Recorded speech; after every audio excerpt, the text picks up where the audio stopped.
Hi friends, welcome back to your channel. In this video we are going to discuss about the evolution of New York. So let's get started. Even just seeing its famous skyline on screen, it has this completely unique energy. But here's the wild part. Virtually everything that makes it so renowned simply did not exist even a century ago. 8.3 million. That's 8.3 million inhabitants spread across 5 boroughs, navigating 32,000 streets. It is an absolutely absurd scale for a modern city. It's dense, it's loud, and it's towering. But to really wrap our heads around this massive number, we have to rewind the clock to a time before a single drop of concrete was ever poured. Which brings us to the core question of this explainer. How did a dense forest become the world's greatest megacity? Well, the answer lies in what you could call the Phoenix narrative. As we'll see, the city's true history isn't just some straight line of expansion. It's a constant, relentless cycle of destruction, growth, and complete reinvention. Section 1. Before the concrete jungle. Okay, let's dive right into this timeline. For literally 8,000 years, the Lenape Native Americans lived peacefully in this area. They were hunting, fishing, and living in complete harmony with the flowing rivers and abundant wildlife. But this quiet existence was suddenly interrupted at the start of the 16th century by European explorers who were just desperately searching for new trade routes. First, in 1524, the Italian explorer Verrazzano claimed the harbor for France, though no settlement actually followed. It wasn't until 1609 that the English explorer Henry Hudson, working for the Dutch East India Company, sailed up the river that now bears his name, laying the true groundwork for future European settlement. Section 2. Dutch and English rule. The sheer economics of this era are just staggering. In 1624, the Dutch decided to establish permanent civilian settlements to protect the highly valuable fur trade. 2 years later, in 1626, the Director General of New Netherland, Peter Minuit, essentially purchased the land of Manhattan from a small band of local Lenape. The price? Traded goods worth just 60 guilders. To put that into perspective, in today's money, that translates to a mere $1,000. That is the initial investment for what is now some of the most expensive real estate on planet Earth. And as you might guess, that incredibly valuable real estate caused immense friction. You had the Dutch settlement of New Amsterdam facing constant external pressure. During the fierce Anglo-Dutch naval wars of the 17th century, the Dutch actually built a defensive wall along their northern boundary just to keep the English out. And yes, you probably recognize that location today as Wall Street, but it wasn't enough. In 1664, an English fleet arrived, and the Dutch surrendered the city without a single shot being fired. The English promptly took over and renamed it New York. Now, under both Dutch and English rule, the local economy absolutely thrived on maritime commerce.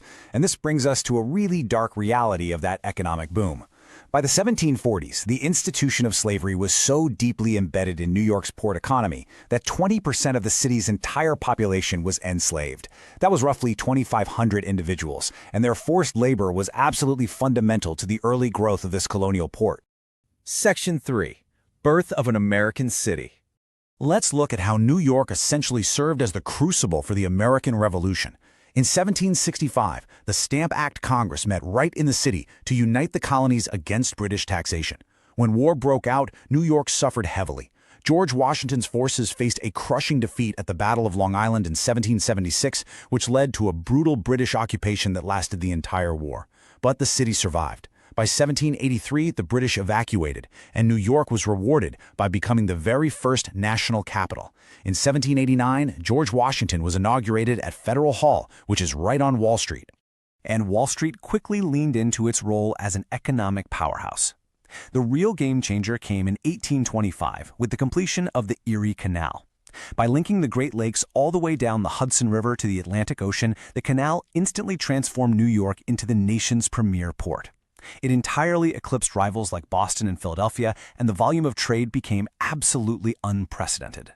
Section 4. Immigration and explosive growth. Now, consider the sheer scale of this population boom. In 1800, New York had about 60,000 residents. Fast forward to 1850, and it had skyrocketed to over 500,000.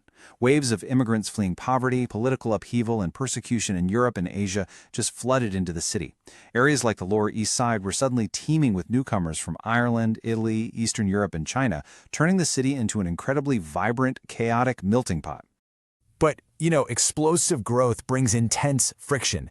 The city was literally bursting at the seams. Overcrowded tenements became hotbeds for deadly cholera outbreaks. In 1835, the Great Fire of New York leveled 50 acres of the city. Widespread poverty gave rise to notorious street gangs like the Dead Rabbits and the Bowery Boys. And during the Civil War in 1863, anger over wealthy men buying their way out of military conscription boiled over into the New York draft riots.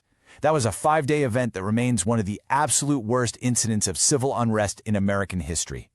Yet, true to that Phoenix narrative we keep coming back to, New York pulled itself up from the chaos of the mid-19th century and actively reinvented itself. The city deliberately began building these magnificent public and cultural spaces. Central Park provided a massive green oasis, and huge institutions like the Museum of Natural History, the Metropolitan Museum of Art, and the New York Public Library were founded. Through sheer will and investment, this gritty, crowded port city completely transformed itself into the cultural capital of the nation. Section 5. Skyscrapers, Crashes, and Wars. Watch how this era builds, layer by layer. Rapid infrastructure expansion pushed the city outward and upward. In 1904, the subway opened, tightly connecting the boroughs. Monumental bridges like the Williamsburg and Manhattan spanned the rivers. But the real spectacle, that was up in the sky. Driven by fierce, unchecked competition among architects, the 1920s and 30s saw a massive skyscraper boom, crowning the city with the iconic silhouettes of the Chrysler Building and the Empire State Building. So the absolutely crucial point here is the contrast.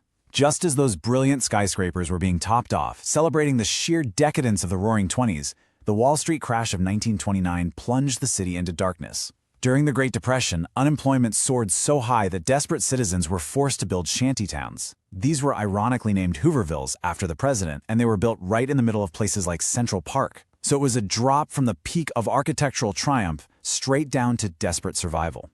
What ultimately pulled New York out of this economic despair was the outbreak of World War II. The city entirely mobilized for the war effort. Local factories churned out planes, tanks, and ships. The massive docks became vital lifelines for transporting goods across the Atlantic, and those famous, luxurious ocean liners operating out of New York's harbor, they were completely repurposed to deploy thousands of troops directly to the front lines.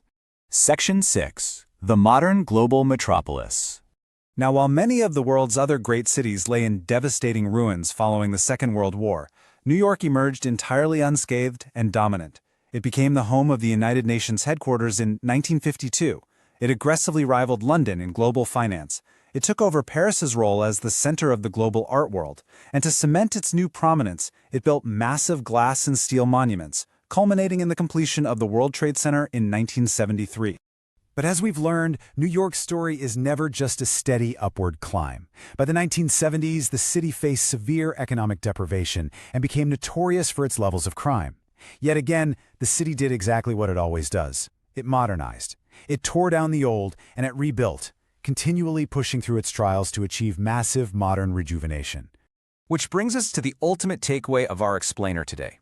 As the source material so perfectly states, no matter how many times it has been knocked down and set back, it has been able to pull itself back up and reinvent itself. The defining characteristic of New York isn't the Empire State Building or Wall Street or the subway system. It is this relentless, dynamic ability to evolve completely out of the ashes of its former self. From a quiet trading post bought for $1,000 to a city of 8.3 million people driving the global economy, New York is utterly unrecognizable from its origins. It really makes you wonder, if a dense forest can become a concrete megacity in just 400 years, what will the next 400 years of reinvention look like for New York City? Thank you so much for joining me on this explainer, and definitely keep that question in mind the next time you look at that iconic skyline.